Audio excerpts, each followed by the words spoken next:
May Krishna be pleased. Any questions?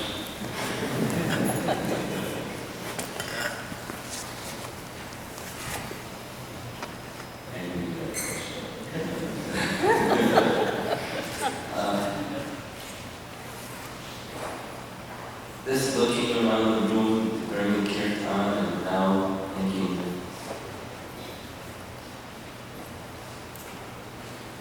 when we call the holy name of Krishna, so many things. Krishna is there in his fullness, just in the sound of his holy name. Krishna is very pleased and with devotion, particularly, that even otherwise someone's calling his name. And all these devotees were all day long calling Krishna's name. How much Krishna must be pleased? One of the exercises that we didn't do, but is sometimes done at jhana retreats, is really powerful, is we sit in dayas, one devotee chanting and another devotee listening, and the person who's listening is just critiquing the attentiveness of the person chanting. Boy, our devotee's attentive, you know someone's listening. But Krishna is listening, whether somebody's sitting in front of you or not. And Krishna feels something. When you're in bhakti, in devotion to Krishna, and Krishna feels something, you feel something. And that inspires you.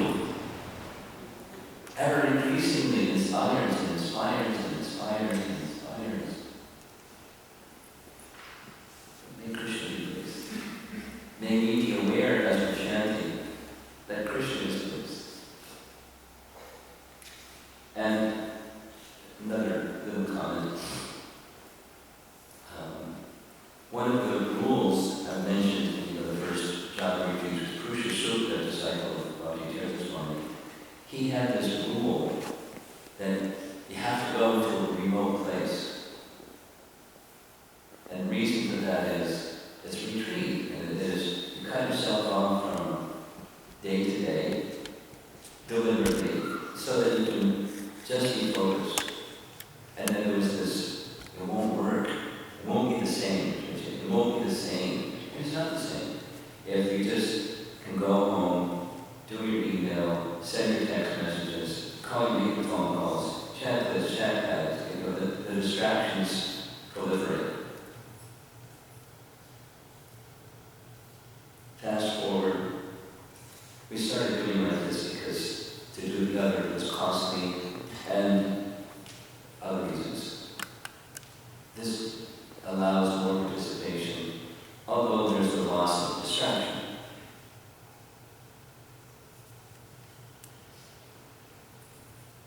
Many of you know about Hari Prabhu. Certainly about songs about Hari Prabhu and Kosha Prabhu. So they attended a jhana retreat. It was not only, the first one was like the deviation was indeed an Hari, but no, fantastic. They do have internet. It's hard to get a cell phone connection, but no, it was different. He was saying no whole word, so it was wonderful. Then we started doing like this in a temple environment, just like here in Houston. And Kosha Rupa commented, was the sharing at the end. I've attended many jhana retreats, and I can say, being in front of the deity, I hope the deities will be open all day, if that can be arranged. I mean, of course, the offerings are made for those or something, but chanting in front of the deity, she said, is more powerful than any of the other retreats that we've ever done, the most remote and refined, and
experience, as is reported, every one of these events. The most powerful part of the day is coming into the company of the devotees who chant together and feeling like these bumblebees is going after the honey. It's very enlightening. You don't have that at your home. You'll have the opportunity here before the Lord Shri and all the Vaishnavas. So I'm feeling really inspired. I wanted to ask a question. How many of you got up early enough this morning to chant already 16 rounds or more? Okay. Those of you that have, it's a great plus, and in the future events like this, try to do that. Great plus. To focus on quality that remaining, not just Bhaktivinoda Thakur calls it the counting game, but quality. What does quality mean? There's a nice morning walk conversation that's been transcribed in Nairobi, where in the morning walk, the part that's cut is one devotee, this devotee one, asks Prabhupada, how do we know if we're chanting quality japa?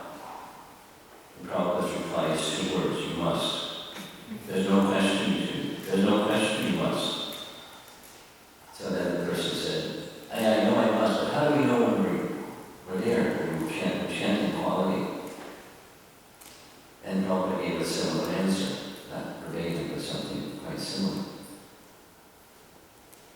You must. And then Brahmananda tried and said, Prabhupada, he knows that we must. But how do you know what's the barometer? How do you judge when you're chanting quality? Long explanation, Prabhupada gave. There's no question. 16 rounds. When you're chanting quality, it's 16 million rounds. You don't want to stop chanting. But you don't have that attraction. There's no quality, and therefore it's a must. 16 rounds. Minimum. And further and further. The quality which we're here to aspire towards is full absorption, nothing else. Going back to the Friday evening, for those of you that weren't with us, not the Upadi consciousness meditation, and the Holyname is somewhere in the background, but that's somewhere in the background, and the Holyname is in the foreground. Just put it on hold. There are the multiple things that you have to do tonight and Monday morning with work, and this and that. This is an opportunity.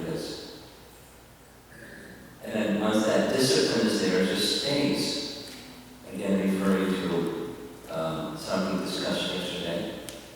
Something that helped me this morning in my 16 rounds already this morning was the discussion with Radha Krishna, where he was saying, yes, it's true. He and I were discussing. It's true that sankalpa makes all the difference. And what's that sankalpa? Whatever the language is, we want to be with Krishna. We can be with Krishna right now. If you want to be with Krishna. Right now. Because he's there. You call his name, he's there. But if you're distracted, then he's there, but you're not attentive. So that's one of the 10 offenses. And you're committing offense while you're calling Krishna's name. So don't stop calling Krishna's name, but rather be attentive. And that sort of sankalpa helps you become attentive. I want to be with Krishna, or whatever the language is. And I was thinking this morning was really wonderful. The example of a magnifying glass. So, the rays of the sun are there every day. At night is not very good. Every day it's there. And with the magnifying glass, you can take the rays of the sun, focus the rays of the sun and make fire. Make something burn. I mean, point it to your skin. You burn your skin. Don't do that. Piece of paper. You burn a hole in the paper. No, take the magnifying glass and it's the light of the sun. The potency is there in the rays of the sun to burn. Just have to focus it. Similarly, the potency of the holy name is there.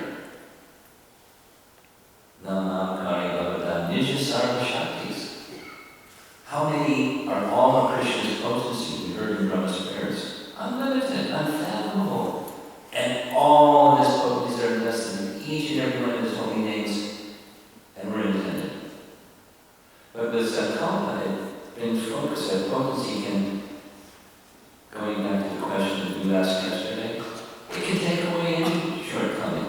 Or the other question about being distracted by thoughts that are connected to some emotion.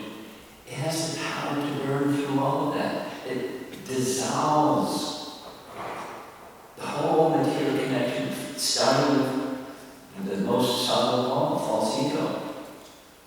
Then you have to replace that false ego with the true ego that is who we really are.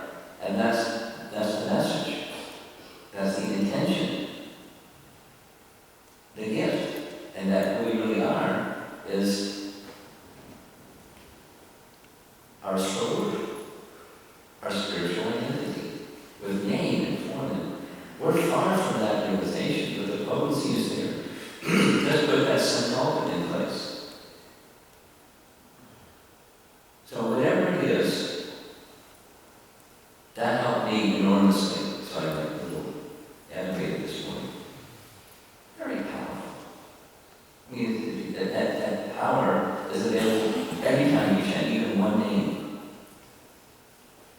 One devotee who mentioned their name said that Prabhupada said to them, every day when we chant for 16 rounds, we have 25,000 opportunities for achieving perfection. Because we're saying that many names. And even if you just sing one of those 25,000, you achieve perfection. That potency burns, dismantles, vaporizes, obliterates the connection with matter that we're so fond of and attached to. The potency is there. What do we want? What is our sankalpa? What is our intention? Do we want to take perfect candy? Everyone says, no, I don't think we're Krishna. Do we? Then put your sankalpa where your mouth is. And keep it there.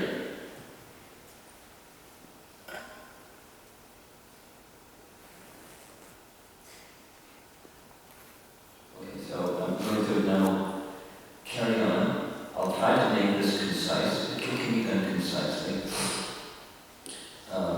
Can we turn the lights down a bit? It'll help. Who's this over here? Haridas Thakur? And what's that behind him? The dome of the Jagannath Temple. So let us take the association of the Namacharya Haridas Thakur and his inspiration and instructions in how to feel complete with the holy name. And I'll share this with you. Part of the reason for making this presentation is in July, we have a festival of holy name in Chicago, and 6 devotees, this was presented at that time, 6 devotees said it was the most powerful thing. It was just because their whole life they confided. 6 devotees. There's always this feeling of incompleteness. Not like loud, like annoying and harassing, but this quiet, annoying sense of just feeling incomplete. And if we're honest, we'll feel the same thing. Vyasadeva felt the same thing. After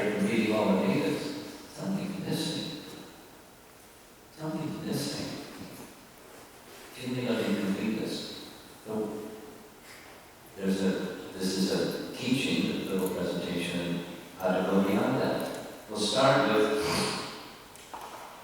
just two glorifications of the holy name. The first one is given by Jiva Goswami. He's, in his writing of the Tattva Sandarbha, he quotes a verse from Skanda Purana,